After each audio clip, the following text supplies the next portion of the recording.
Alrighty. Looks like they have started the feed. I'm not sure if they're just doing testing or whatnot, but there we go. We have something occurring. We have confirmed this time that SB-550 is in fact on the docket. I don't know if these are in order or not, but adds electric wheelchairs and complex rehab technology basically to the type of consumer equipment that forces all the right to repair stuff. So anywho, first stream of the day, we'll be doing the regular live stream on the main channel at 3 p.m. Here, I don't think we have any audio. So while we're waiting for, oh, yep, there we go. They were just testing it. So, anyways, probably 15 minutes before it starts, I'm gonna bumble around and refill my coffee real quick and keep an eye on chat while we're doing this. So we'll just put a little soft, swanky jazz in the background or whatever this is. Hey, Giancarlo and Timster. Oh man, do I sound tired? Do I look tired? It's a thing. Hey, J Master. Yeah, this is the first of 2 streams today. We got the whole legislature thing going on here. I am going to wander away here, make some coffee real quick. Actually, let me grab my tablet so I can see what's going on here. But yeah, this doesn't actually start for another 15 minutes or so. I just got all excited and saw them turn on the live feed, so I was like, oh, let's go! Right to repair! Man. So, I'm halfway through my first coffee.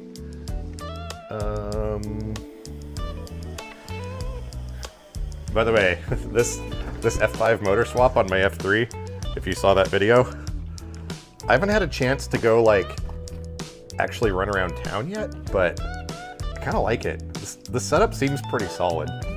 We'll see how it lasts, but there are going to be a few little things we'll talk about in the stream later that I'm probably going to have to change, but, you know, kind of minor stuff. And we only had to, what, take apart the chair 5 different times to get it working? Oh, man. Hang on here. Logging into my tablet.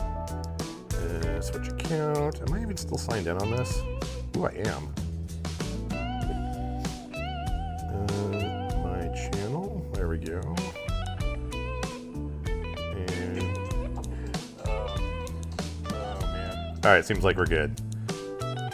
Your new wheelchair has turbo mode. I know, dude, and it sounds like it has spaceship thrusters. The left motor is a little louder than the right, but yeah, I think we'll get some more miles on it and it should be good. Honestly, I don't care. It kind of reminds me of like an old small block Chevy where you put a gear drive in it just for the just for posterity's sake to have it make more noise.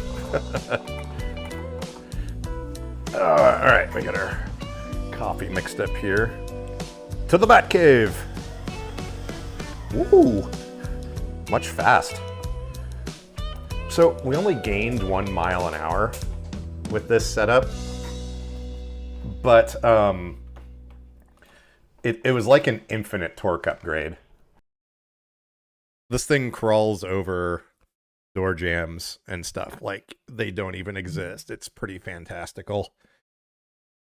Have I been awake for more than 2 hours? No. When did I get up? I think about 98 minutes ago. Okay, let's see here. So if we look at das agenda, I don't know what order they go in on these, but actually, yeah, so I guess the confusion was, well, I think someone else was confused, and I just assumed they knew what they were talking about. But yesterday or Tuesday when we tried this. They said, get your testimonies in by, the 3 p.m. session, start time or whatever. And I was like, oh, it's today? But then there was nothing in the agenda. So anyhow, House Committee on Commerce and Consumer Protection, April 24th, 2025, 1 p.m. Pacific Daylight Time. I think it's PDT. I don't know. If you're watching the replay, there'll be time codes for when this actually starts. I'm just going to babble for the next... Oh, there's a clock right up there. Well, that says 1 p.m. I haven't quite figured out yet what we're doing for the main live stream later. I thought about taking apart one of my other motors, but I feel like all the live streams for the past month have just been looking at wheelchair motors. I don't know if that's too much of that. I kind of feel like Big Clive with his ozone videos, if you know what I'm talking about there, but I do kind of want to take the motor off the gearbox and see what the seal looks like, but I don't know. We'll see. Where's chat? There it is. Well, I'm going to bumble around and grab some more stuff real quick, so we'll just leave this muzak playing softly in the background while I do some things. Oh, you have a quick question. There, we can stop this. Oh, Christopher. Yeah, if you're going to be in the main live stream later, definitely ask that question again. I'm attempting with a feeble attempt to kind of keep this stream related to the Oregon legislature stuff, but in the main live stream later, I think there's some other people that watch regularly that have some more input on that. But yes, I have had it done, and I can tell you about that if you're going to be around in a couple of hours for the main stream. Here we go. Automatic captions are enabled for English. Excellent.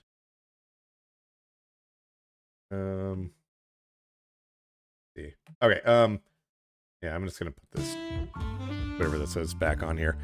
I've got my eyes on chat, and I'm keeping an eye on what's going on here. I just need to go grab a couple of things here real quick, and yeah, that music should be barely perceptible, I think. Let me turn up this volume and see. Whatever this is, back on here. I've got my eyes on chat, and I'm keeping an eye on what's going on here. I'm going to turn it down just a little bit.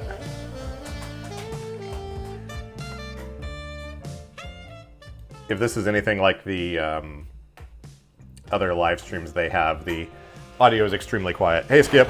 Oh, I just smashed into things. So we're just waiting until 1 p.m. Clock there on the top of the screen. I was in the middle of replying to emails and messages. So I'm just going to work on that here for just a minute. They did a test of their video feed here a minute ago, so we know it's working.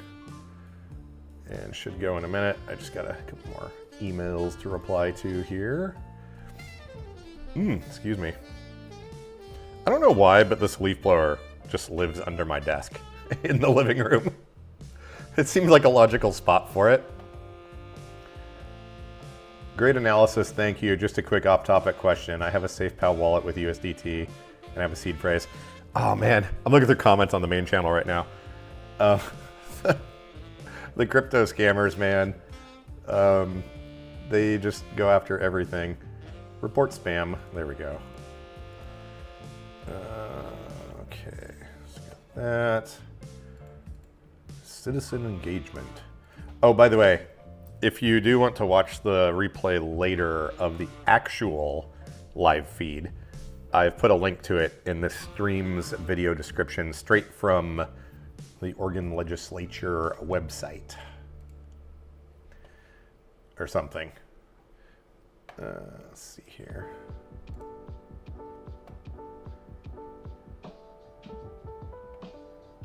Oh, Skip, I'm looking through your DMs right now.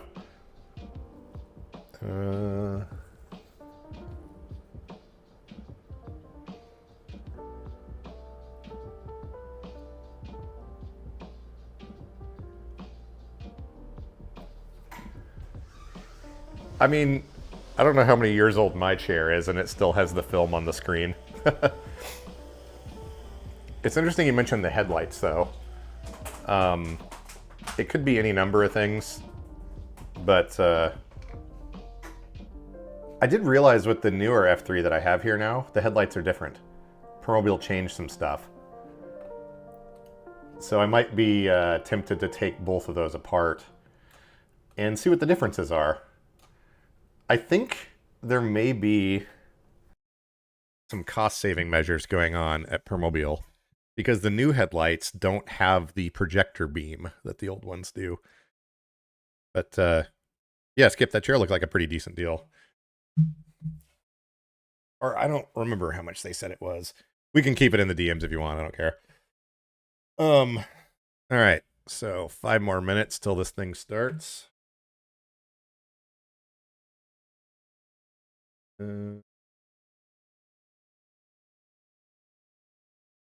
What else we got going on today? Looks like Foley to conduct an effort, plain cash payment. Ooh, and then we've got laws for public accountants, bonding requirement for landscaping. It's weird what stuff gets grouped together in a lot of the governmental stuff. Oh, $1,000? Yeah, Skip, I would always assume you're going to need new batteries no matter what they say. So, you know, factor in $500 for that. But I mean, if it powers on and moves, that seems like a really good price to me. Oh, man. This is a yawn and stretch day for sure.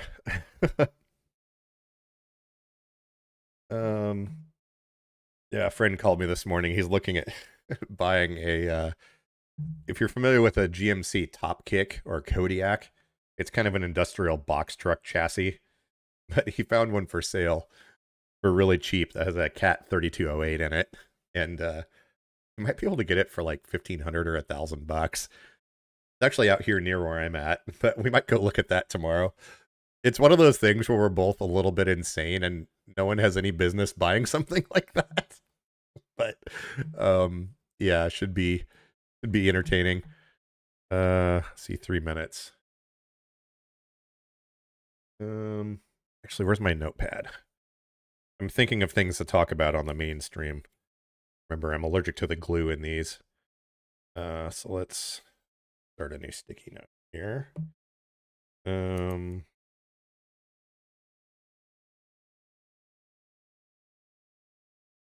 Motors. Steel. And Botox. That's actually a really interesting topic, Christopher. So, yeah, I'm sure there'll be some other people in the main live stream that have had experience with it as well. I can share my own. Here. Oh, we should probably have the video page open. Details.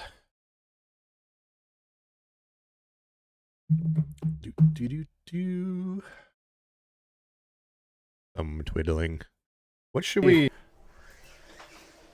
have on this computer for the main channel stream?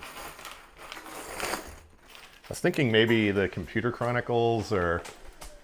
Oh, well, no. I was going to say, I just archived all of Saturday Night Live. I'll figure out something to put on here. I'll figure that out later. I'm just babbling about random stuff. I 3D printed some little containers with screw-off lids, which is kind of interesting. I'm just like looking around and saying what I see right now. Come on, Oregon, let's get the stream on the road. So you can put hand controls and a lift and a top kick. Yeah, unfortunately, it's a manual transmission. He was thinking about using it. Hang on, well, this is about to start. I'll show photos of it and the thoughts on the mainstream in a couple hours. But yeah, like 8 or 10 years ago, that thing would have been right up my alley for $1,000. Oh, I got my ashtray.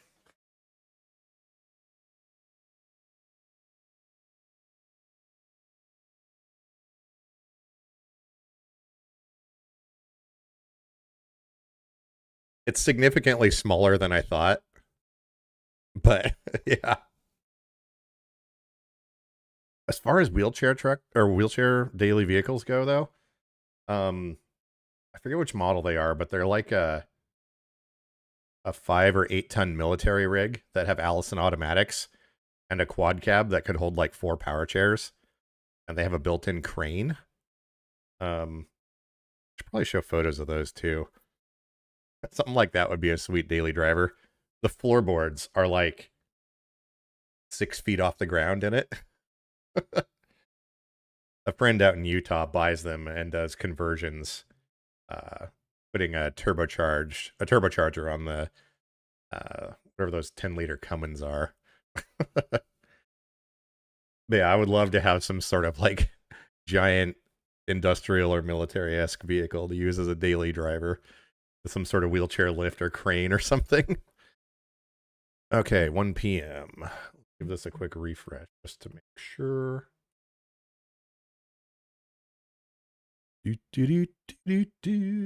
This little thing down here will say starting once they get going. Yeah, so it doesn't have the cold and the weight. I didn't realize how small this thing was, but just for sensory purposes, it's still not bad though. I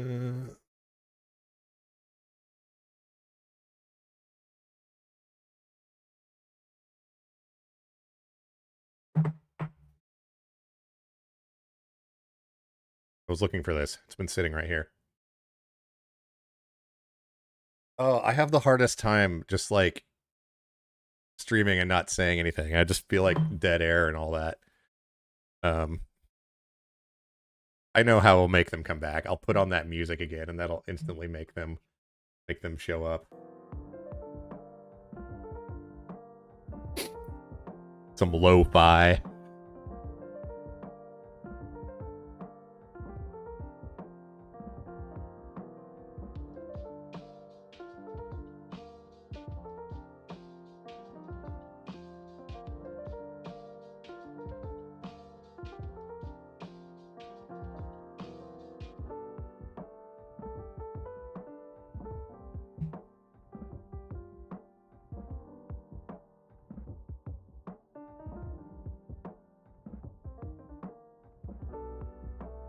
By the way, Senator Solman is actually a proponent of trying to keep everything the same.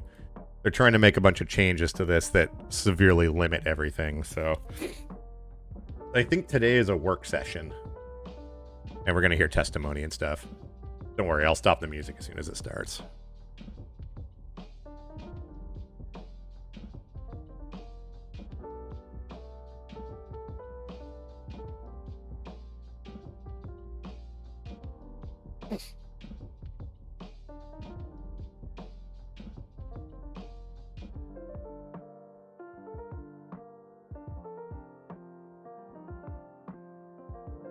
Loving this new microphone arm, by the way. You can just... it glides around. Come on, State of Oregon, you're 3 minutes late. Was it from South Park? Rabble, rabble, rabble, rabble.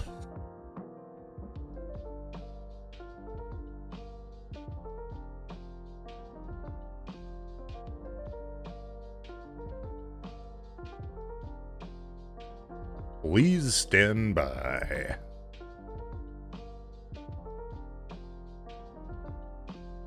Oh, YouTube has this reaction thing now. Click on it and things fly up in the chat. Looks like we're running about a 25-second delay. 20 seconds or something. That seems like a good stopping point for the music. Back here. Back. Make it stop. There we go. Actually, I don't know. I shouldn't leave the computer. I need to focus right now. The plan is for me to mostly shut up during this and just kind of watch it and not talk over the top of them. We'll see if I'm capable of that. Did I post this on Twitter? I think I did. Yeah. Do we have any comment channel? Oof, 1,404 subscribers.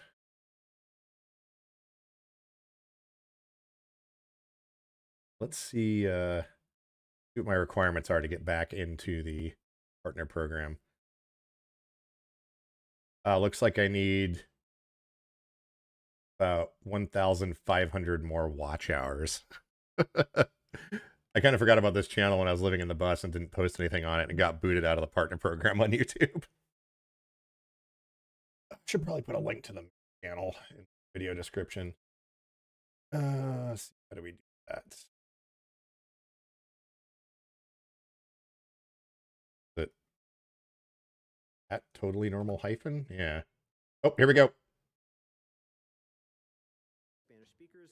Live Spanish interpretation is available via the Listen Wi-Fi smartphone app or listening devices available at the visitor's desk. So colleagues, we have 4 public hearings today, and I believe see Senator Manning is with us, so we will begin then by opening a public hearing on Senate Bill 1176. And Mr. Hendry, while the senator is getting set, if you could tell us what this bill is. Okay, this Senate is not Bill the one we're looking for. 1176 requires the Bureau of Labor and Industries to conduct an effort to publicize and explain the obligation to accept cash as payment for goods and services to places of public accommodation and residents of this state. Yes, MST3K, Senator, exactly. welcome to our committee. Good to see you. I need a funny hat, Chair though. Sosa and Vice Chairs and members of the committee.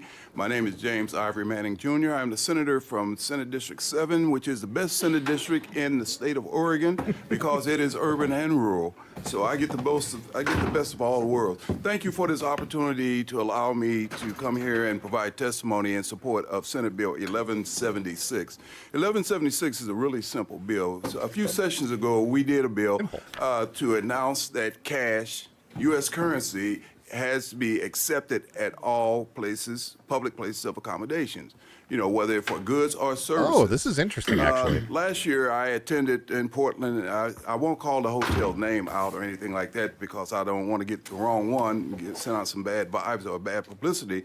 But I noticed that I went to the this event. It was a conference, and purchased an adult beverage, and I had to use a credit card or my debit card in order to make the purchase. I asked, where can I use cash? No, they wasn't accepting cash. Okay, so I went downstairs and I met with a group of folks, and we were at the bar having a little conversation and stuff, and I offered to purchase a couple of beverages for folks. And then when I went to settle up the bill, they told me that they didn't accept cash. I thought this And was I'm like, already you a don't law. accept cash. So there was, in this one location, same building, I had to use a debit card to pay a small amount for the purchase of a beverage. And I'm thinking that why are we doing that? Because we did a bill a few years ago that says that all public accommodations must accept U.S. currency. So this bill is designed not to injure any place of public accommodations or service or anything like that, but to make sure that they understand that cash is acceptable at public for if you're using services bill for or a you're bill. paying for goods. Interesting. U.S. currency, cash is still king, and they must accept it unless they provide some other alternative. And we were able to do that with the Motor Center. And the way we did that with the Motor Center, because they didn't want to accept cash, we understood that we made an exception to them where you can go in and they have their own little purchase debit card or whatever, and you can put your money in there. Go through your day. Once you finish, you can leave out. Whatever you have left on that card, you get the exact cash back, and there is no service charge or fees or anything like that associated with that. So if there are other establishments that want to model that, then that's okay, but they must accept cash for payment. And that's simply all this bill does. And it provides BOLI with the task BOLI with making sure that all these businesses that provide goods and services to the general public are familiar with what the current law is, that cash is still king here in the United States, and specifically I mean, it's interesting. I guess I understand the theft perspective, but it's weird that we're having to reiterate the same law. It's like forcing the state to enforce the law that already exists. Thank you so much, Senator. Do we have questions? Yes, Rep. Kate. Thank you. And thank you for this bill, Senator Manning. And I actually really liked the first bill. Sorry, I can't do anything But about I the am volume. curious, and because I am not the most tech savvy with OLS, to go back and look at it real quick. Was there any enforcement mechanism in the original bill? And is there any, I understand giving BOLI some, to help make sure people are aware, but is there any enforcement mechanism in either of the bills? And thank you, Chair Sosa, Representative Kate. There was an explanation to let businesses know that, hey, you still have to accept cash.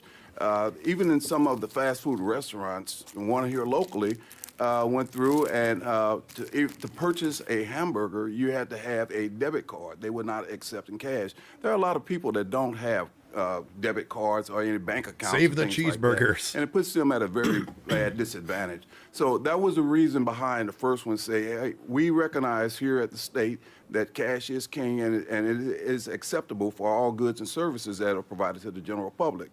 This bill here goes in to say, okay, we've already explained that to you. Now we want to help you understand it better and make sure that we're doing a wider outreach to all of the companies, the businesses that are conducting business here in Oregon. Now, BOLI has come back and they offered a few other things, but we can deal with that. They want to add a 0.5 FTE because of some of the programs that's going to be administered, educational, outreach and things like that. But that's not a part of this bill. We can work on that doing rulemaking or another method to do that. And then they will also have the part for enforcement. But the real purpose behind this is not to punish any of the establishments, anything. It's just to make sure that they understand that everybody don't have bank accounts, they don't have debit cards or credit cards, and they're paying for goods or services, then cash is still acceptable here in America. You accept bits of string as payment. Thank you, Mr. Chairman. Good afternoon, Senator. By the way, you've got a lovely district, although I wasn't aware you had any beaches.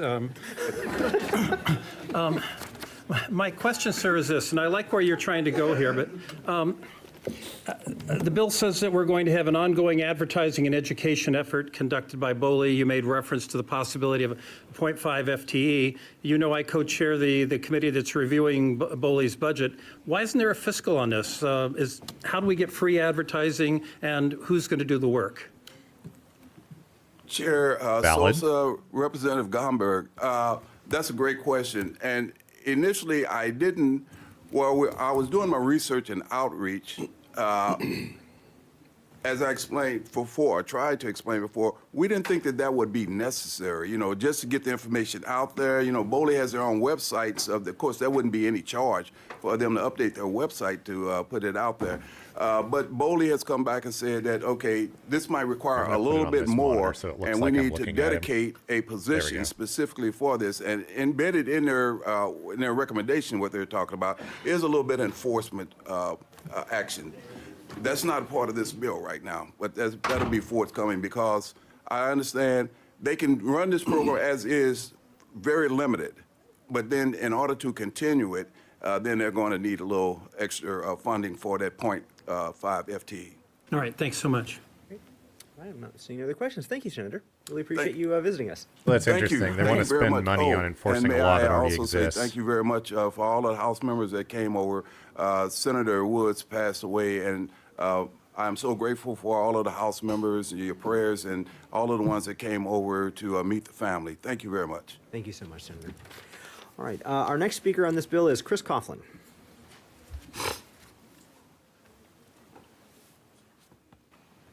Look out, she's got a laptop.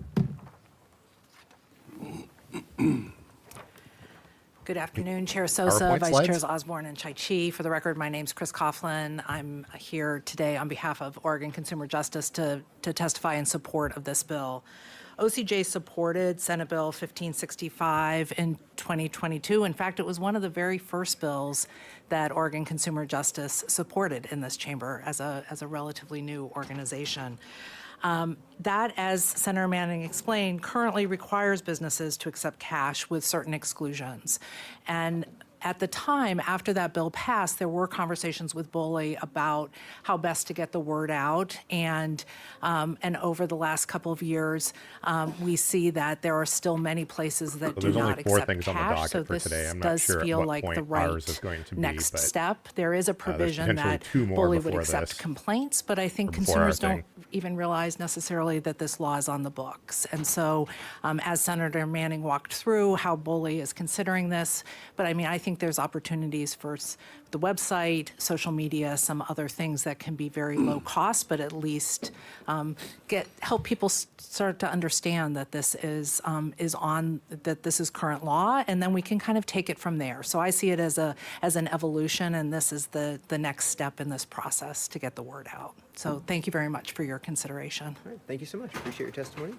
And our final speaker is Robert Greenway. If you could So please this come is forward. really interesting. Like, I understand what they're trying to do, but they're trying to set aside more money. And if you could introduce So- yourself for the record. How does this work? Robert Greenway, You know? Thank you. citizen of Dallas. This is what this concerns, kind of, because I started studying on there. I started paying my utility bills with the city and got slapped down. They never had anything ordinance before. Then I got this little thing here that says what I can pay with. Yeah, you can't pay utility And bills in if I don't cash pay for the some way reason. they want, they're going to slap me with fines. So this little thing that you got going on here needs to be brought to the attention of them, because I even showed them what she said, the 1565. They think they don't have to do it I like this guy. because they are a city. And in Oregon, it says here, in Oregon, city utilities are considered a business, although they are publicly owned and regulated. Yes, J Master. Well, they think they have the right to tell me how I can pay them. It says by coin. We're getting into the can ground pay up to level. $100. Their little thing here that they gave me only lets me pay $55. It also says that anything above that has to be in wrapped coin, and they're going to charge me so much, poor thing, which is against the laws also, that they can't determine on which coins you can pay. I've been fighting with the city of Dallas for over a year now, since I moved there. And the only thing I can say about them is they're corrupt. Dallas is a town in Oregon, by the way. They, even though I've sent all this information to the city manager and stuff, he still, will do, so what you need to do if you're going to put this, if you're going to have these laws here, is enforce them or tell me how to, Mr. Greenway, Because you're- I'm going to stop you just for a second. This bill is limited to places of public accommodation. Yeah, that's public accommodation. So, It says right here that a business, that a city that sells water, sewer, all He's that leaning stuff into it. is a business. well, I don't know that the utility company would qualify as a place of public accommodation, but we do appreciate your perspective. What says right here, in Oregon, city utilities, which this is, are considered a They're business. gonna have to drag him out So of here. they have to follow the rules of the business, okay? And it says in your 1565 that businesses have to accept cash or coin, and in coin, it's up to $100. So either that's true or it isn't. What's the thing about public accommodation? He wants to pay in nickels. The language of the bill that we're talking about now is public accommodation. Businesses related to public accommodation. Yeah, where you're going to supposedly tell them what they need to do or put it out there, right? That's what I'm saying. They're using the law, they're circumventing the law by making their own policies. So how do I go about, even though I showed them the stuff that, the laws, He is they're not gonna still back down. not accepting the laws. So what do I do to get them to do what they're supposed to do? Sir, that's beyond the scope of our bill here, but we certainly can connect you with some other resources. Okay, well, that would be great. Other because they think resources they down can the hall do and not whatever in they this want, room. and they don't have to follow the rules. of state rules of what the city says, or what the state says that they are. Yeah, Rep. Wallen, go ahead. Thank you, Chair Sosa, and I do not want to get into a tete-a-tete here whatsoever, but the bill does reference ORS 659A.400, which I think we might want to look into a little more closely before we assume that this bill does not cover public government agencies. So Look at that I think smirk. what I would ask is if we could have L-Pro look into that. Sure. I'm just reading from, what it says here. Heck yeah. It says Oregon considers a utility in a city a business, so it's got to be treated the same. And you, as my representatives, need to send a letter to all cities in Oregon that says they have to follow the same rules as a business does, because they think they get away with it, or supposedly use the word, which is another thing that I've been working on, that they don't make a profit, so they're not, in the same thing. Well, they damn well do make a profit, okay? Otherwise, they couldn't pay their bills, and there's nobody to regulate them, okay? I tried to talk to the PUC, and they won't, even though they're a public utility, they don't cover them because they're under the charter of the city. So basically, they skirt around the whole thing, that they can do what they want. Yes, dude. Back On up the the whim tractor of trailer a, full of pennies. Of a city council, and then when you go ask the city council about it, they don't talk to you. And there's nothing in the charter that they says, when I ask them, well, don't you have public meetings for this? And they say, no, we don't have to. So basically, they're telling the state of Oregon that we are better than them, we can do what we want, and screw the state. Mr. Greenway, we appreciate your perspective. We'll Correct. certainly have L-Pro look into it, and we'll be sure to get back to you. Yeah. So thank you very much. We So, appreciate your testimony. I'm gonna try it again there and stuff and see what happens. Tell them I went to the meeting and stuff. Thank you so much. We appreciate it. All right. Nice. That does conclude the public testimony we have for Senate Bill 1176. So I'm going to close the public hearing on that one. We're going to open a public hearing Oh, that on was a Senate Bill weak 550. gavel bang. Invite Senator Solomon to come forward. And while she's getting set, Mr. Hendry, if you could tell us what this bill is. Senate Bill 550 adds electric wheelchairs and complex rehabilitation here we go. technology to the type of consumer equipment for which an original equipment manufacturer must make available to an owner or independent repair provider a tool, part, or other device or implement that the original equipment manufacturer makes available to an authorized service provider for the purpose of diagnosing, maintaining, repairing, or updating consumer equipment. Thank you so much. Senator, welcome. Thank you. Good afternoon, Chair Sosa, Vice Chair Chaichi, Vice Chair Osborne, and members of the committee. For the record, I'm Janine Solomon. I'm the state senator for Senate District 15, and that includes areas of Forest Grove, Cornelius, Hillsborough, and the Rock Creek area of Washington County. I come before you today in support of Senate Bill 550. The problem is that Oregonians are waiting too long for costly repairs for their wheelchairs and complex rehabilitation equipment. Individuals who use mobility equipment are facing a time-consuming obstacle.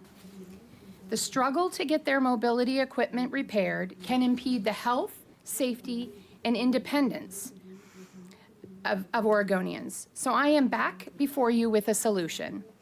Senate Bill 550 amends Oregon's bipartisan and bicameral Right to Repair Act to include wheelchairs and complex rehabilitation equipment in Oregon. This allows Oregonians and independent shops the information and parts needed to repair this vital equipment.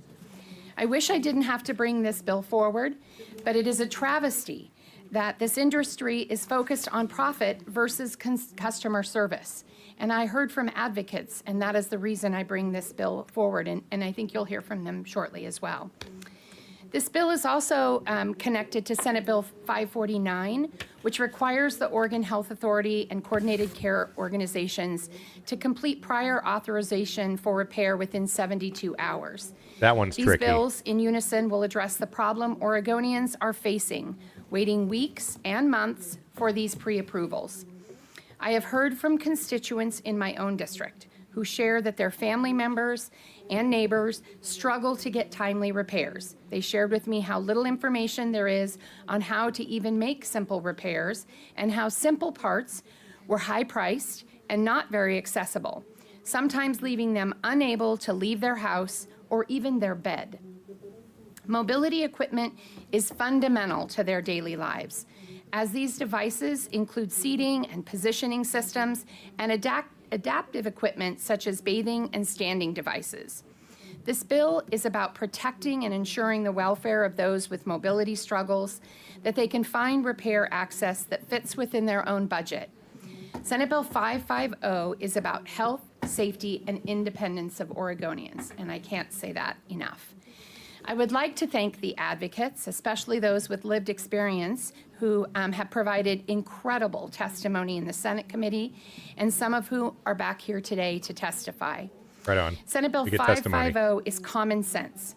And might I add, it is not the first in the nation. There are other states that have this policy, including, we modeled this after Colorado. I don't want anyone waiting weeks or months for equipment to be fixed, or spending way more than necessary on repair that could be done at home or at a local shop. I vowed to continue to fight for these issues. I fundamentally believe that if you own it, you should have the power of when and where the property that you own is fixed. More times than not, it will save you considerable money and time. But it is about freedom of choice. And this bill doesn't require anyone to fix their equipment themselves. It merely creates more choices.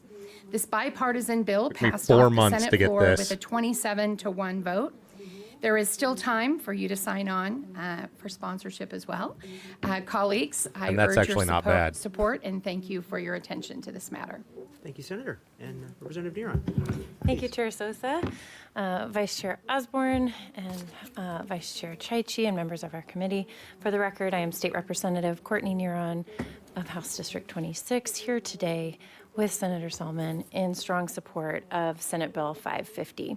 This bill takes a much-needed step, as we've heard, forward in expanding Oregon's right to repair laws to cover electric wheelchairs and complex rehabilitation technology. For Oregonians who rely on this equipment, mobility isn't a luxury, it is a necessity for independence, dignity, and everyday living.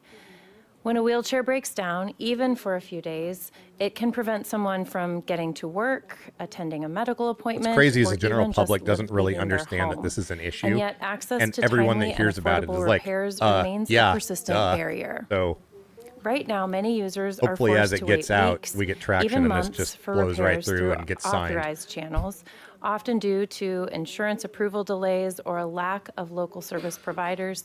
And SB-550 offers a simple, common-sense solution. It ensures that the same repair tools, documentation, and parts made available to those authorized service providers are also available on fair and reasonable terms, of course, to independent repair technicians and the equipment owners themselves. This change will not only expand access to timely repairs, but also reduce challenges for caregivers and increase autonomy for individuals with disabilities. Apps like this, you need to program empowers stuff. users to seek out trusted local repair providers, promotes affordability through competition, and reduces unnecessary delays that have serious consequences for people's health and well-being. Importantly, Senate Bill 550 maintains those existing protections for privacy, safety, and intellectual property. And as we heard from Senator Salmon, it mirrors the structure of Oregon's broader right to repairs law passed in 2024, and extends consumer rights to those for whom repair access is not just about convenience, but about essential quality of life. I urge our support for Senate Bill 550, and thank you. Okay, thank you very much. Vice Chair Osborne. Thank you, Chair. Bell of approval. Senator Salmon and Representative Neron. I love the bill, but then again, here we are again. You and I have sat in this and had this discussion over other bills in the past. I see a problem with the bill, and I'd like your response as to how you think you feel about whether or not it's a problem and how you would go about fixing it. How you think you feel. There are parts of wheelchairs nowadays that require a prescription, right? Essentially, they can be, maybe they're being driven with their tongue or whatever the case may be, or maybe their head needs to be adjusted to just a certain degree, and that's the doctor decides that, right? when you're talking about right to repair and there are certain things I think that should be limited to certified only prescription following people to do that. Otherwise, it could put that person's life in danger potentially. Maybe the angle's wrong and they can't swallow safety. right or Oh, something no. along those lines. Maybe just off by a couple They of love degrees. using that argument. So I have two concerns. Number one, that's the biggest concern. Number two, who handles that liability? Chair Sosa, Vice Chair Osborne, thank you so much. I appreciate that. I know that there was a specific manufacturer that I think you'll hear from here shortly that came in towards the end of the process for the Senate bill, and talked through this with the advocates, which I think you're going to hear some response to that coming up. Was that quantum? But I do want to just mention something that the suggested amendment language is considerably broad.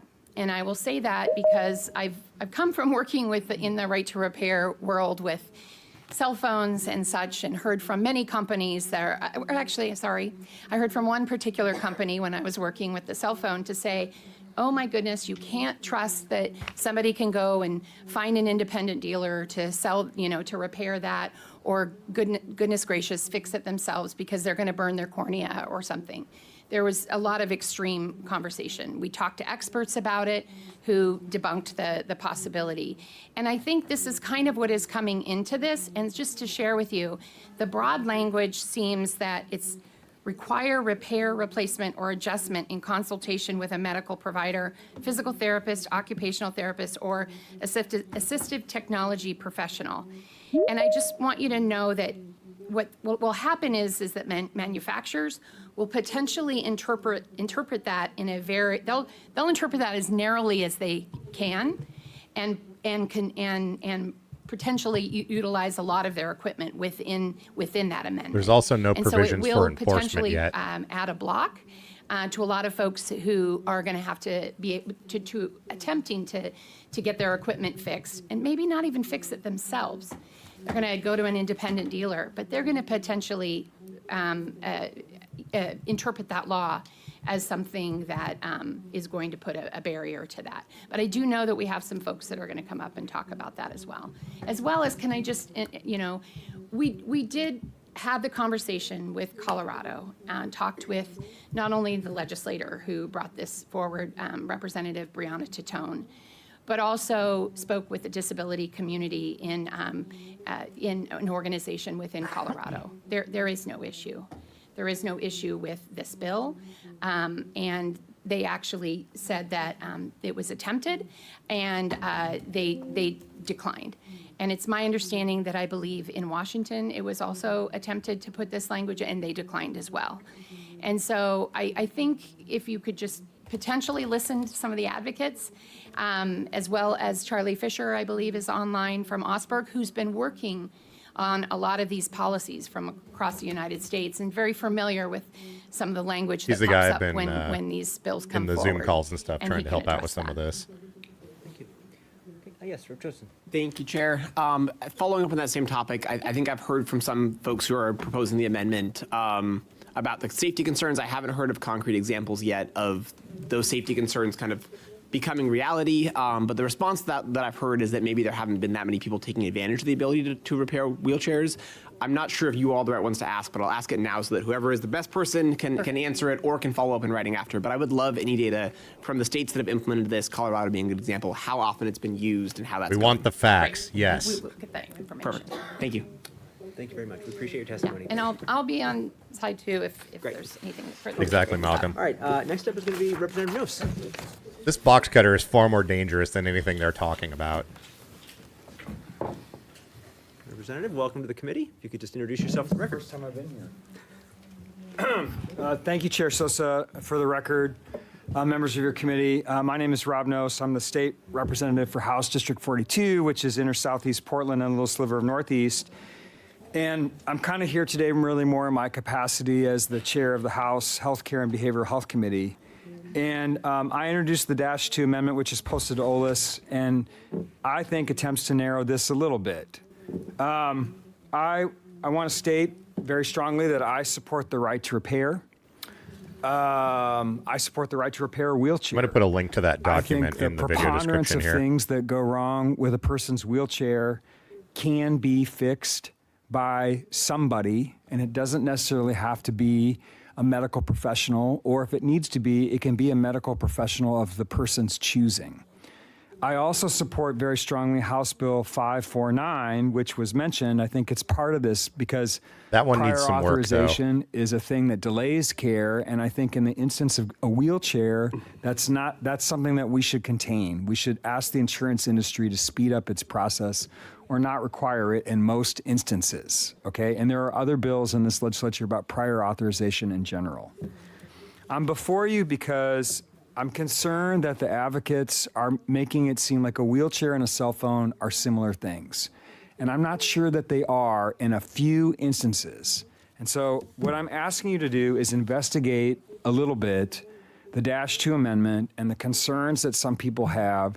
Some wheelchairs do have devices that control your swallowing, your ability to drive the wheelchair with your eyes, or if you're paralyzed with other parts. And I just think that maybe in those instances, we're slipping over into something that's not just a mobility device, but also a proper medical device that, if not done properly, is going to impact your breathing or your ability to swallow.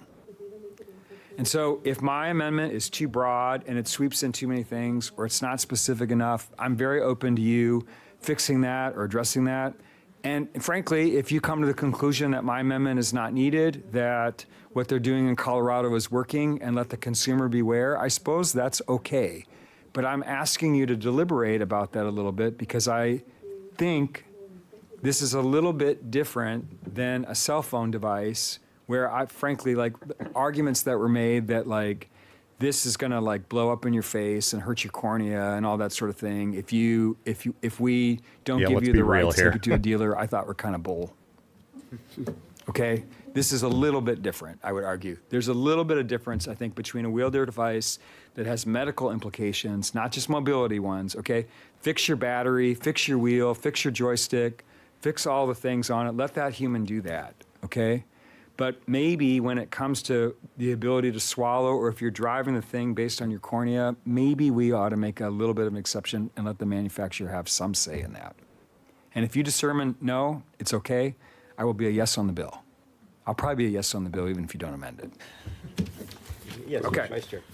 Representative Dunn, thank you, and thank you, Chair. The -2 is your amendment? Correct.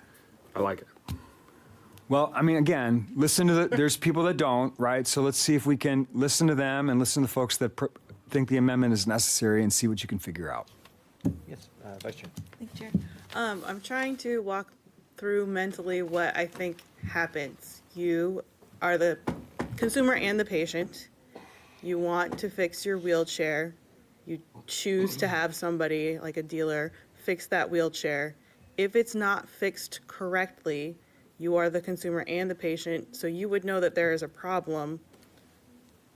Would you not then go to a different dealer? Or what is, if they get something wrong, is it going to be dire that somebody dies before they find out that there's a problem? I mean, what happens? I think that's the implication, right? In certain instances, all right, wheelchair technology in terms of a medical device has gotten pretty sophisticated, okay? And I think in the instances where you're totally paralyzed and a physician has to determine what's the right angle for you to be able to breathe and drive the thing with your eyes, maybe in that case, you got to say, yeah, this probably needs to be... Looks like that document has expired, so I can't put that in the description. Replacing your battery, changing the wheels, getting a brand new seat, like all the, like, let all that be done. And if you make a mistake or you choose a bad person, that's on you, okay? But also you got to have it faster.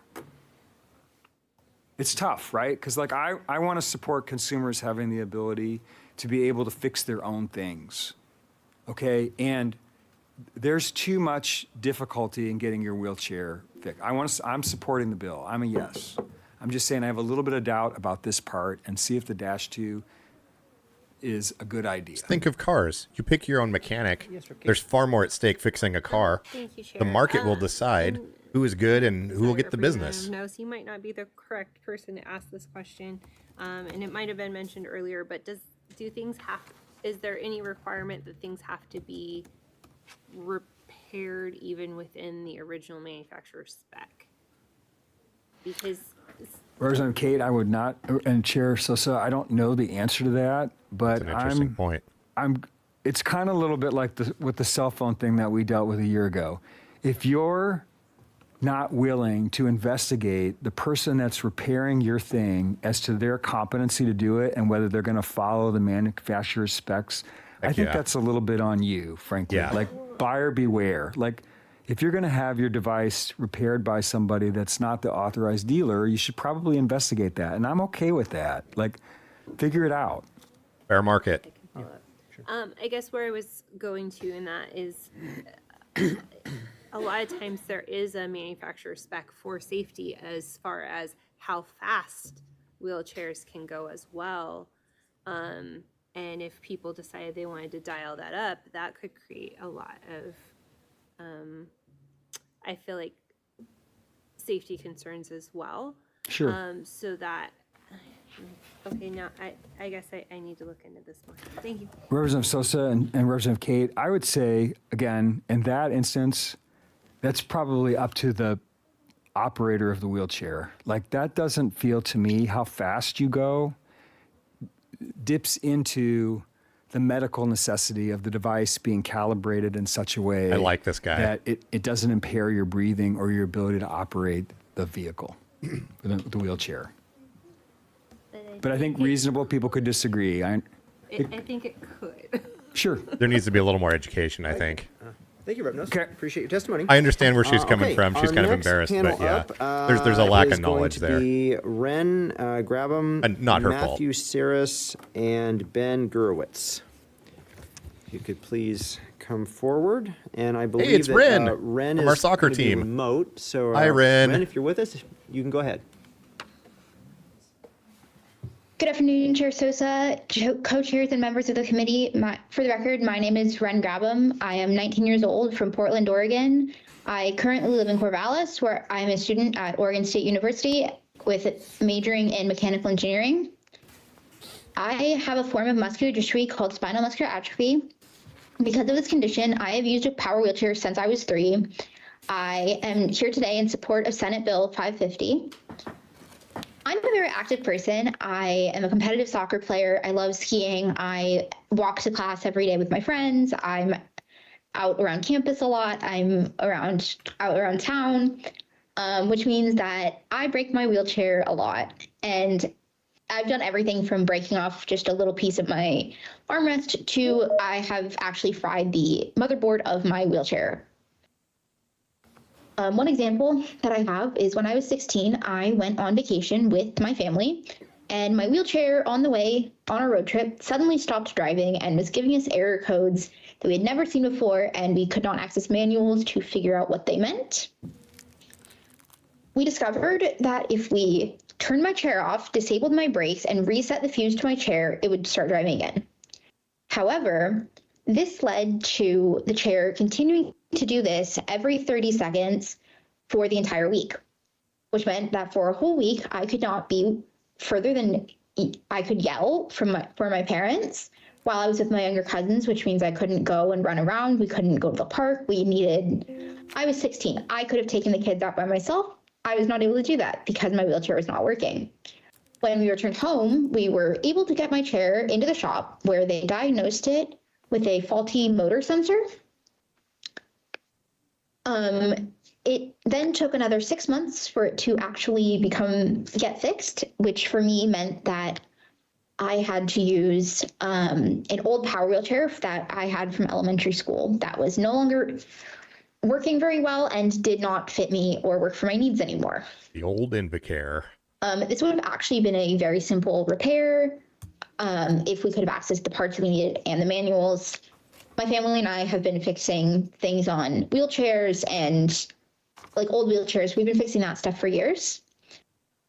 Instead of having to waiting months for insurance approval and then waiting for months to get an appointment at the shop, because there's only one shop in the Portland area that we were able to use to get parts. So I don't have another choice. We're very limited which here. means I often have to go at least a couple of days for simple repairs because my chair has to be in the shop. I've gone a week without my chair because I needed new batteries and wheels, which are two of the simplest repairs to make. When I don't have my main chair, I either have to use a manual chair, which I am not able to propel myself in, or I have to use the old wheelchair that is too small and is no longer working. I'm lucky because I have the option to have the backup chair, but it now requires repairs because it's almost 10 years old and we can't get it fixed because it's no longer covered by insurance and we are not able to currently get the parts that we need for it. And at this point, that means that if my current chair were to break, I would not have a chair to use and I would potentially be stuck in my dorm all day, unable to go to class or get food or leave my room independently. The right to repair power wheelchairs would help a lot of people because they don't have to wait months to get their chairs repaired for simple fixes. They're perfectly capable of fixing themselves. Thank you for listening. All right, thank you so much. We appreciate your testimony. And next is going to be Matthew. Good afternoon, Chair Sosa, Vice Chairs, and members of the committee. My name is Matthew Sears, and I'm testifying on behalf of the Oregon Developmental Disabilities Coalition in support of SB-550 without the -2 amendment. Everyone deserves to live independently and have full access to participate fully in society. Barriers to repairing assistive technology like electronic wheelchairs and complex rehabilitation technology prevents inclusion in the community. SB-550, as introduced, reduces those barriers. I also wanted to share the story of Kelsey Hargroves, which is available as video testimony in OLIS, because it underscores the importance of SB-550. Kelsey is from Klamath Falls. Her electronic wheelchair allows her greater independence, social connections with friends, and the ability to work. But delays in getting her wheelchair repaired left her without her chair for months. It should have been a simple process of getting a new battery. But during that time, she lost her independence, she could not visit with her friends, and also could not work the job that she loves. Senate Bill 550 improves access to common repairs, such as the one that Kelsey needed for her chair. The DD Coalition also supports Senate Bill 550 because access to repairs improves health and safety for users of assistive technology. Unrepaired or broken equipment may lead to injuries for both persons with IDD and their supporters, such as through fall risks. Delays in repairs can confine people with IDD to beds or temporary wheelchairs that are not custom fitted. That gives rise to increased risk of pressure sores or other health complications. The bill should be supported without the -2 amendment. People with disabilities who are users of these assistive technologies know when consulting with medical providers is necessary for repairs. They are not going to risk their own bodies. The -2 amendment allows manufacturers to withhold parts and information if they deem medical consultation is required. And manufacturers may narrowly interpret that to maintain their monopolization over repairs. It also narrows it to only 10 components of electronic wheelchairs. So in conclusion, we ask that you support Senate Bill 550 to give people with disabilities the choice as to how and where and when to repair these technologies that are necessities for their daily activities. Thank you so much. Thank you. Ben, please.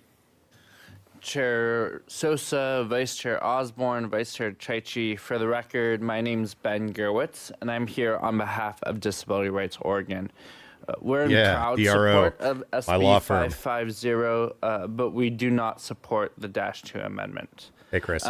We believe that the -2 amendment creates an arbitrary standard for allowing manufacturers to decide when and what parts, tools, and information the user can access.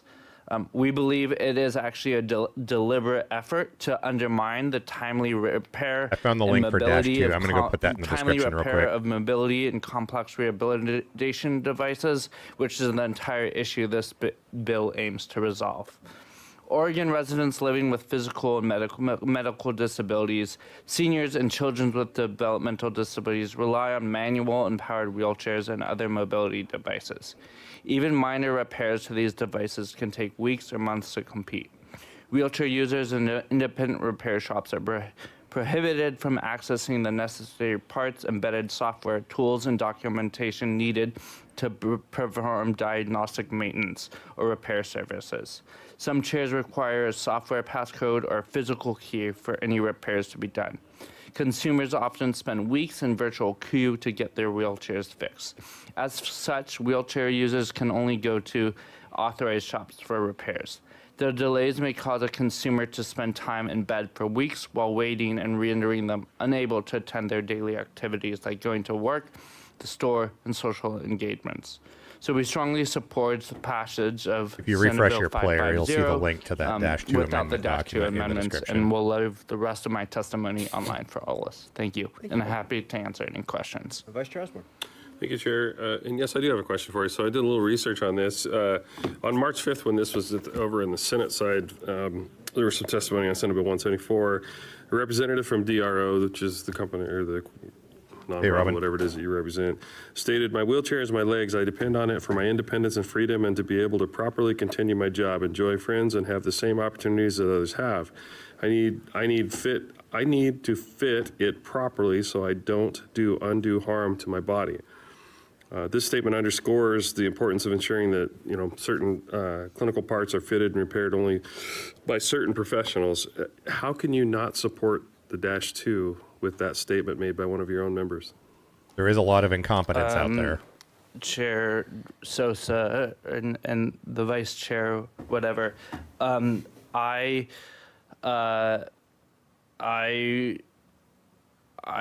guess I'm a little bit confused as to the question.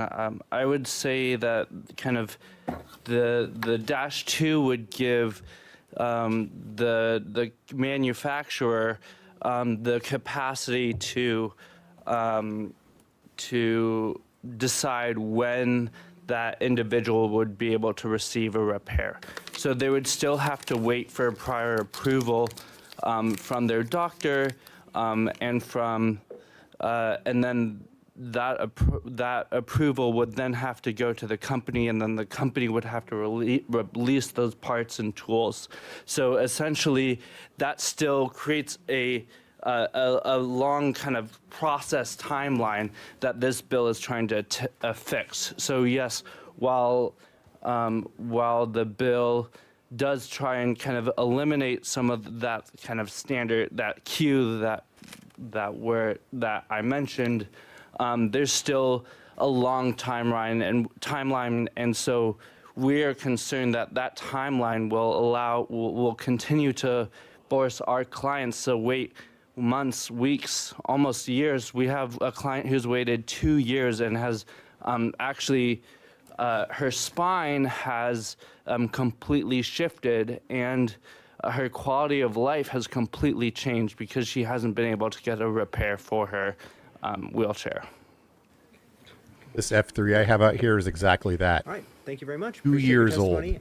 and was All three of not you, able thank to be you. used Appreciate by its you, intended you recipient. testifying. Okay, our next panel up is going to be Wayne Grew, Tanya Hammett, and Riley Hurt.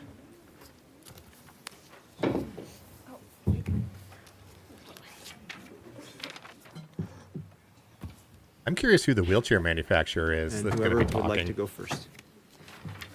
I'll go first since I'm here. Chair Sosa, Vice Chairs Chaichi and Osborne, and members of the committee, thank you for the opportunity to testify today. Wow. My name is Tanya Hammett. I am representing National Seating and Mobility. We are a national provider of complex rehab technology, otherwise Let's see what known as NSM has to CRT, say. And I'm also proud to call Oregon home.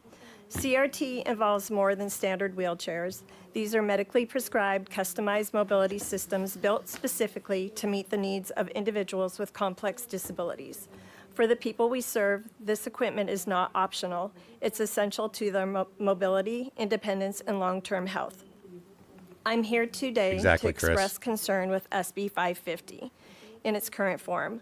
While we understand the intent of the bill and support the right to repair, we cannot endorse the legislation without changes. Our support is conditional on the inclusion of the -2 amendment. This amendment proposes a focused exemption that applies only to select components of CRT devices. Those that require clinical expertise or involve programming, calibration, or sensitive adjustments. We're talking about specialty controls, power seating functions, and custom seating systems. These components are intimately tied to a user's posture, pressure management, and respiratory health. If mishandled, they can create serious medical complications. The exemption outlined in the -2 amendment is modest, impacting only around 6% of CRT parts, and it exists purely to maintain consumer safety. The language is modeled after frameworks already in place in other states, including California. No. We believe this amendment strikes the right balance, expanding repair options while safeguarding the users who rely on the technology to live safely and independently. We urge the committee to adopt the -2 amendment. Without Documents it, we in the cannot video support description if you want to check it out. SB-550. With it, we are proud to stand behind the bill and support the broader effort to improve repair access for all. Thank you for your consideration. Thank you very much. Please, whoever would like to go. By the way, they sent me the wrong backrest. It's going to be another 3 months before I get the right one. Chairs Chachi and Osborne and members of the committee. Thank you for the chance to speak with you today. My name is Wayne Grau, and I serve as the Executive Director for the National Coalition for Assistive and Rehab Technology, or NCART for short. We advocate for individuals who depend on complex rehab technology, and we represent both the manufacturers and providers of the essential medical equipment. CRT wheelchairs are not standard mobility aids. They're medically necessary devices prescribed and customized by a clinical team to support individuals with severe disabilities and progressive conditions such as ALS. These devices are regulated as Class II medical equipment by the FDA due to their complexity and critical role in maintaining health function and quality of life. While we fully support the spirit of SB-550 and the push to expand consumer repair rights, we must oppose the bill as it currently stands. Our position would shift to strong support if the committee would adopt the -2 amendment which introduced vital targeted protections for CRT users. This amendment carves out a very narrow exemption. It's just 6.3% of total CRT wheelchair part. Where are they getting that number? It only applies to highly specialized components that affect clinical function, such as programmable electronics, seating systems, and positioning features. I think they're including Group 2 must chairs be in that. adjusted or repaired with clinical involvement to avoid putting the user's health at risk. This is not about protecting commercial interests. This is about ensuring safety for a particularly fragile population. The exemption mirrors language adopted in other states that was shaped through collaboration with both disability advocates and consumer organizations. You know you want to. And we believe the -2 amendment makes SB-550 stronger. It keeps the integrity of the right to repair movement while accounting for the clinical complexity and health risks associated with CRT. We respectfully urge the committee to support the -2 amendment. Without it, we must remain in opposition. With it, we stand in full support of SB-550 and the movement to accessible, equitable repair rights. Full Thank support you if for we your completely change it. time today and your commitment to this important issue. Thank you. Please. Chairperson Sosa and members of the committee, thank you for the opportunity to testify today.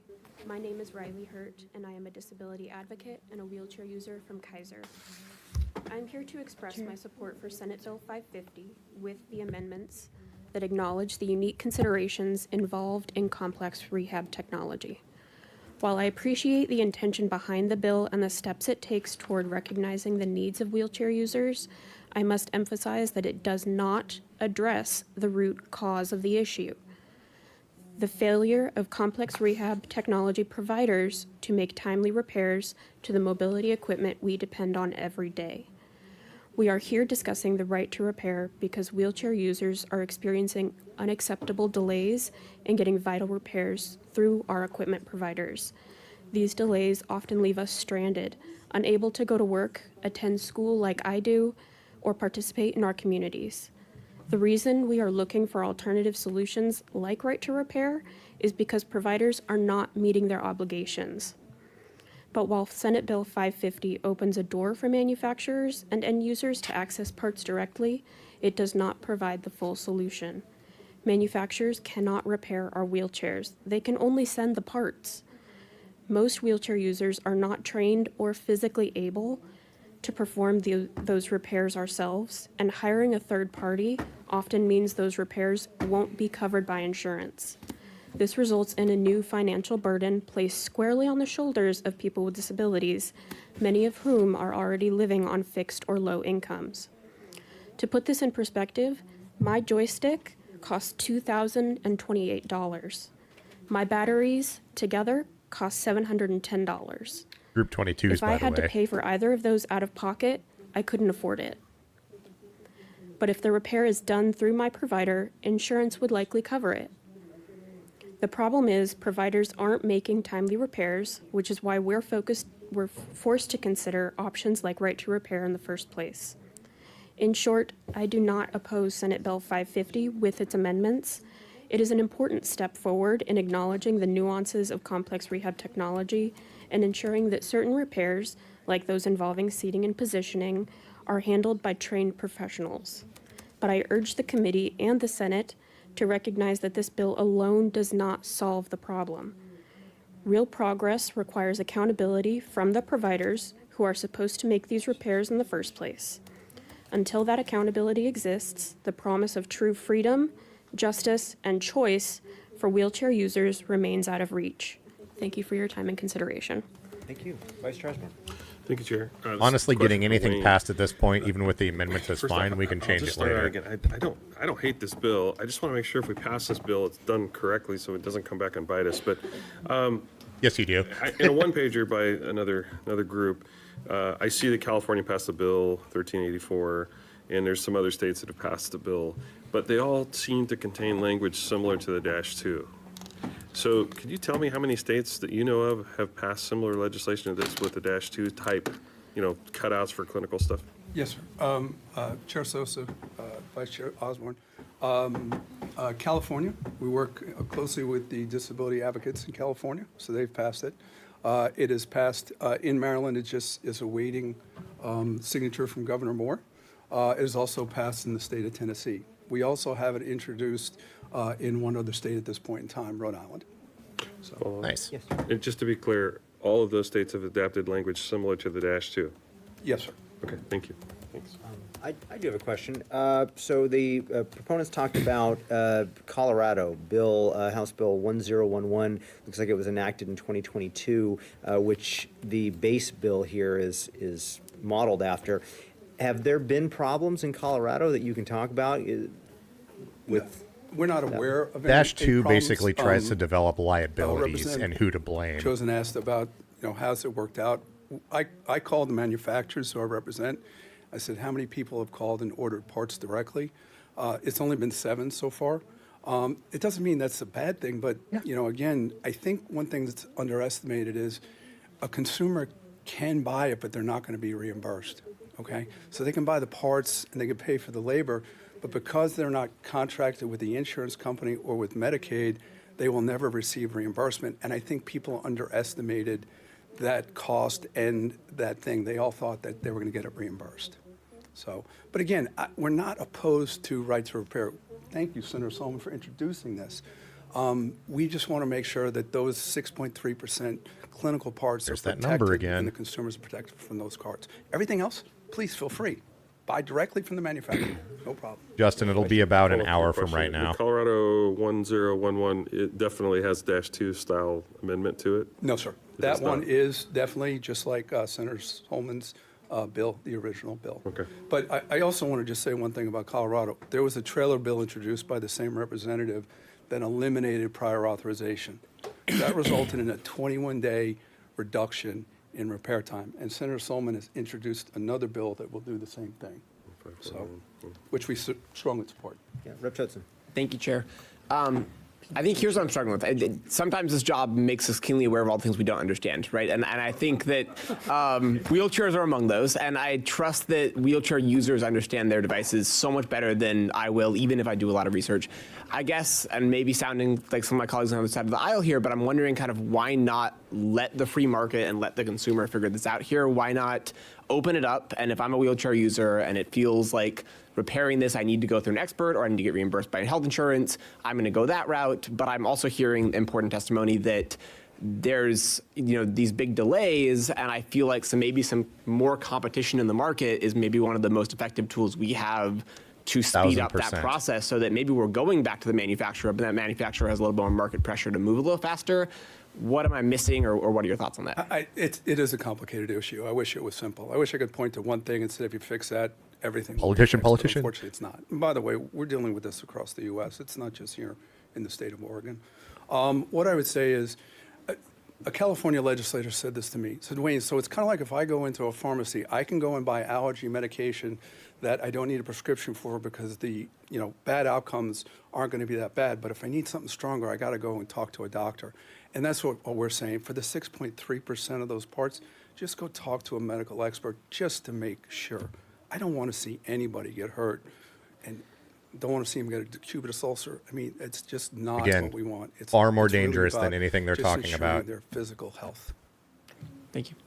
All right. Thank you very much. We appreciate it. Oh, I'm sorry. Vice Chair Chaichi. Go ahead. Thank you.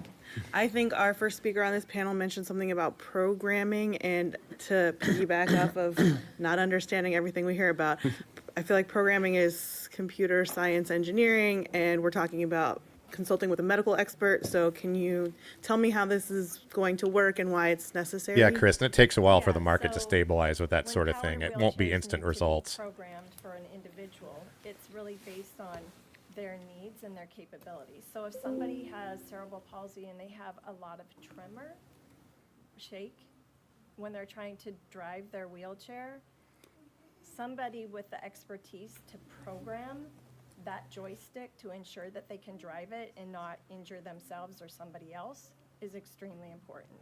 Or the eye gaze was mentioned a little while ago. That's very new technology. Not everybody should be programming. She's talking about specifics for people with tremors or eye gaze controls or things like that. She's really quiet right now. Level of expertise. Okay, follow-up. Yes. Does that mean that we have doctors who are also programming engineers? Who are these professionals that you're you'd be consulting with? It would be the physical or occupational therapist, or sometimes the physiatrist, the physician. You're saying occupational therapist or maybe a physiatrist? They're the ones that are helping prescribe the equipment and document what is best for that individual. Well, she said they're prescribing and documenting Appreciate it. testimony. All right, colleagues, we've got It looks like Senator Solomon might want to. how long will it take? Yeah. Yeah, you're the folks up here. You're good. Thank you. Appreciate it. Okay, why don't we finish the testimony real quick and then? Yeah, like he was saying, though, you got to do your own research, colleagues, like repairing your own it car. looks like Same 4 thing. more people to The testify on market's this, and going we to have say 2 more who's good bills and as who well. to stay away from. So I'm going to now limit the testimony for the last 4 folks to 2 minutes each. If you could limit your remarks to that, we'd appreciate it. We have Charlie Fisher, Danny Hillebrand, and Andrea Meyer. If you could please come forward. Yeah, Malcolm, exactly. A lot of us know what we're talking about. You should just listen to us. Have everyone speak into the microphone a little bit better. Yes. Okay, got it. And do we have Charlie? I've got Charlie Fisher appearing remotely, I believe. Yeah, I'm here remotely. Okay, yeah. great. All right, Can you hear me? Charlie, if you could introduce yourself for the record, please. Sure. So Chair Sosa, members of the committee, my name is Charlie Fisher. I'm the state director of OSPIRG. We're a statewide public interest group, and we have been leading the coalition in support of right to repair. We're very much in support of this bill. And I think others made a very good case for why it's important. I won't go into that. Let me just speak briefly to the amendment, which we're opposed to for a couple of reasons. I think the first thing, though, just generally is, right to repair as a concept doesn't require anyone to do anything differently. If someone currently is so reckless about their health that they want to try a really complex repair themselves, they still can't. There are YouTube videos online. You can find information, like, to a certain extent. It's not as good. You could probably pay someone to attempt it for you if you wanted to. What this does is it simply improves the information that everyone has. So they're actually getting the manuals that are authorized by the manufacturers. They get access to the highest quality parts, and they make sure the proper tools are available. So all this is doing is improving the quality of repairs, if someone is going to want to do it themselves, they probably are going to try, maybe, and it's probably going to be worse because they don't have all the things that right to repair requires. Two just specific things on the amendment. So as others have said, it restricts access to things, to anything that the manufacturer unilaterally determines to require consultation with a medical professional. There's no established metric in this amendment for what that means. We already know that manufacturers are going to comply in the kind of the smallest way possible, as we've seen with other manufacturers. And then there's also the fact that, as people have said, sometimes it takes a long time to even get in with your medical professional. So if we're requiring that for anything that the manufacturer deems to need consultation, that means people are having to wait longer. Second, so even within the category of things that are not deemed to require consultation with a medical professional, this amendment limits what people have access to just 10 components. So, for example, many wheelchairs have programmable joysticks. That's not included in this. I was talking to someone yesterday who said that something as simple as a seat cushion, if not fixed quickly, can lead to bed sores that take months to heal. That's not included in this list of 10. And I think just fundamentally, the list idea is flawed because there are hundreds of parts to a sophisticated electric wheelchair, and to pick and choose every single one that we're allowing disabled people to use, and the ones that wheelchair users aren't allowed, it's not going to work. I think at the end of the day, I'm going to need you to wrap up. Okay, yeah. So at the end of the day, the people who use these chairs are the ones who know best what their health concerns are and needs. And I think we should leave it up to them to make their own health decisions and not let manufacturers who have a vested interest in a monopoly on repair make those decisions. Thank you. Okay, thank you so much. All right, please. Hi, Chair Sosa and committee members. My name is Tris, Danny you may have been talking Lindbrand, about me. I'm an Oregonian here. I used to live in Salem, now I'm in Beaverton. Thank you for the opportunity to share with you today why I support the Bill 550. Disabled people who utilize mobility aids are often faced with repair and maintenance needs, just like many of us do for vehicles. The difference here, though, is that our mobility aids are necessary for activities of daily living, as well as participating in our communities, jobs, and taking care of our families.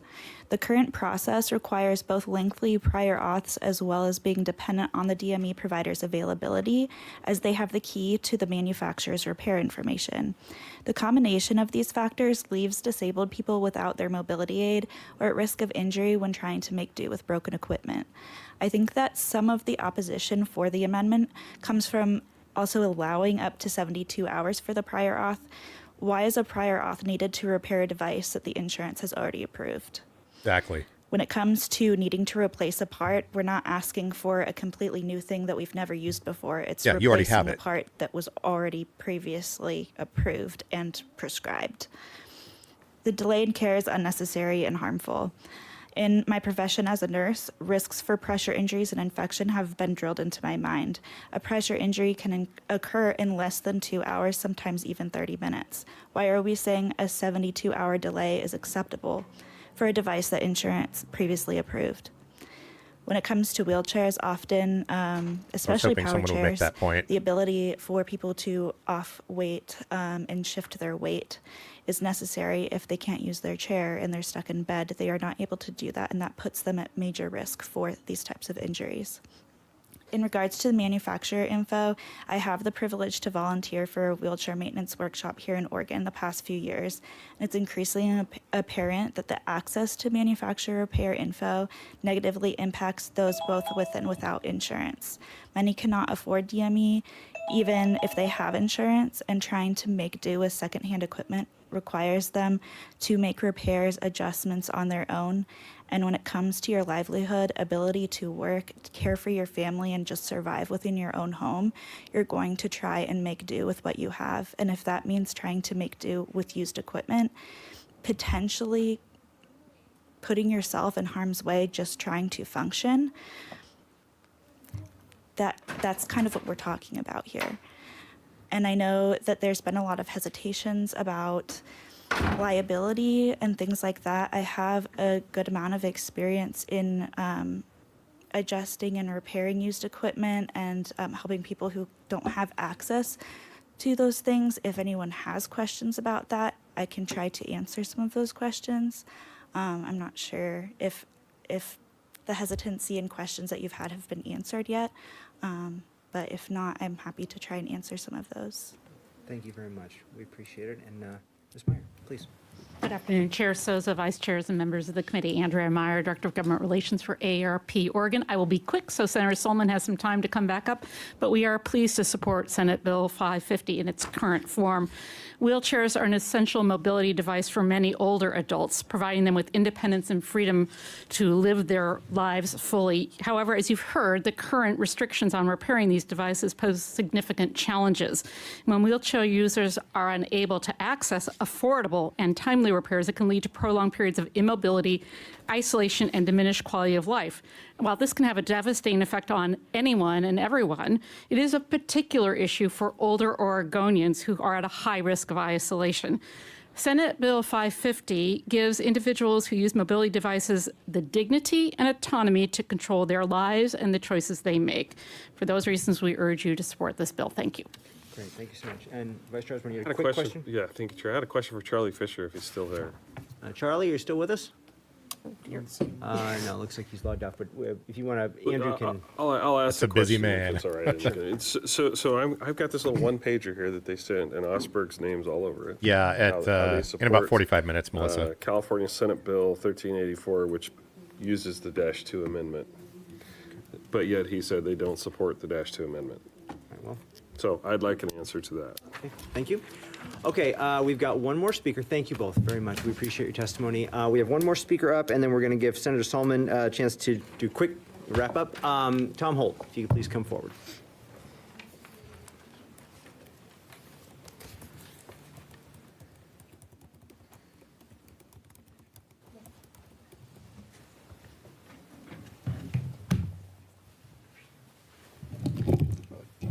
Chair Sosa, members of the committee, for the record, Tom Holt. I'm here today in my capacity as a longtime volunteer board member of ALS Northwest.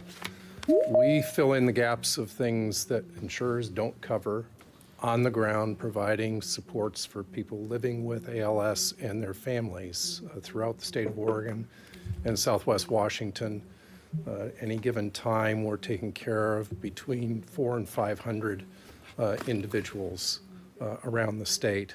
One of the things that our staff do is help people get access to complex wheelchairs. We work with the local providers of those chairs. We frankly have not had the kind of experiences we've heard about in terms of service that our staff is aware of. We have serious concerns about the bill as drafted, but strongly support the -2s. These chairs are very, very sophisticated pieces of equipment. For the population we serve, virtually everyone is going to need the most sophisticated kinds of chairs that exist. They include the eye-gazing, eye control devices, integrated respiratory support, automatic changing of positioning, and all those things. There are lots of things that a caregiver with a modicum of skill can do on their own. You know, changing parts that you simply unscrew something and bolt a new part on, that sort of thing. But there are technical pieces that someone could get over their skis unintentionally. You know, a well-meaning person who's very handy might want to take a crack at fixing something that they shouldn't really do. And that's where the -2 comes in. We generally support the idea of right to repair. We're all about, as an organization, people remaining as independent as they can be for as long as possible. Unfortunately, it's the worst club in the world, and we know how it ends.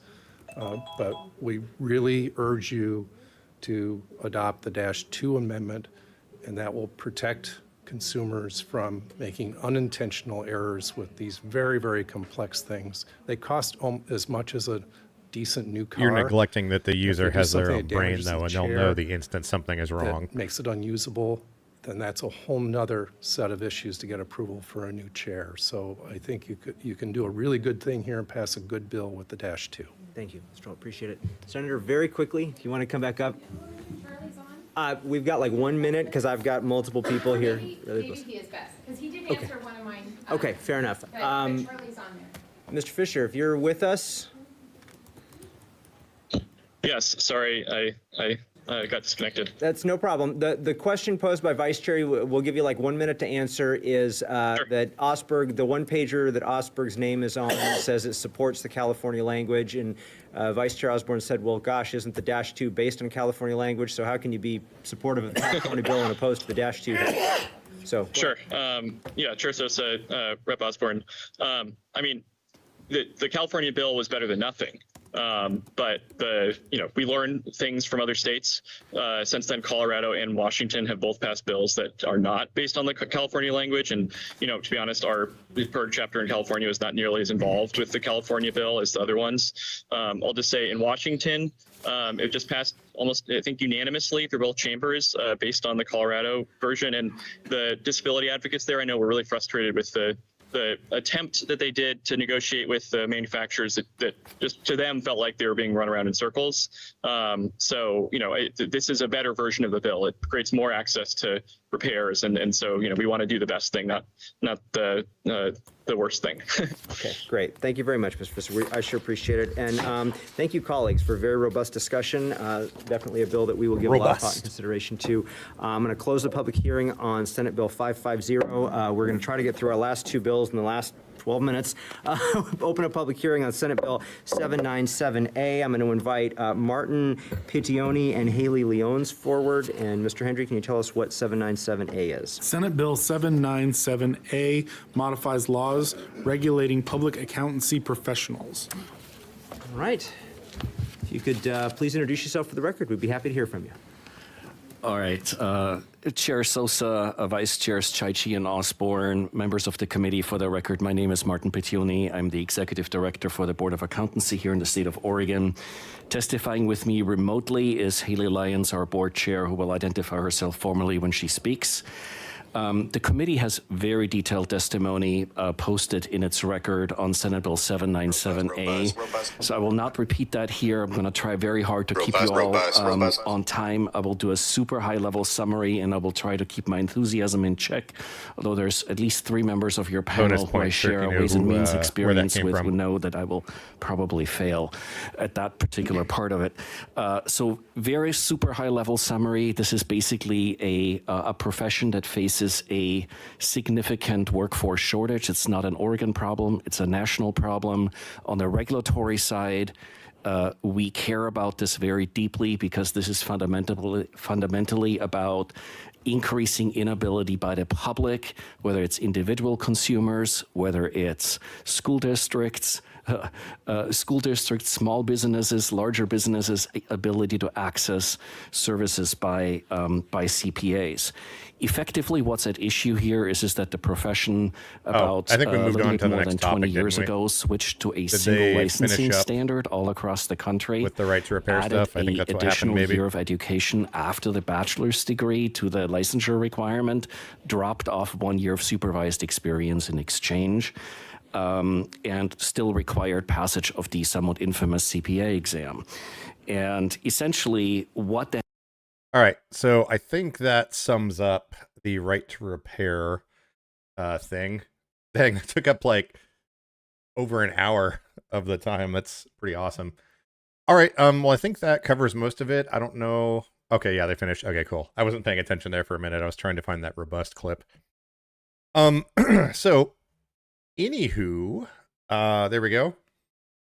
I think that was considered a work session where people were asking questions, getting clarification, all that stuff. Something, big slothy government doing their thing. Takes a while. Anyways, yeah. We are going to reconvene in about 40 minutes or so on a stream on the main channel. So I guess we can turn off the clock and the second channel thing there. Fish fillet? Ooh, I should order a fish fillet. All right, cool. Well, we're going to end this here. I'll see you guys in about 40 minutes, 35 minutes on the main channel. And yeah, see ya.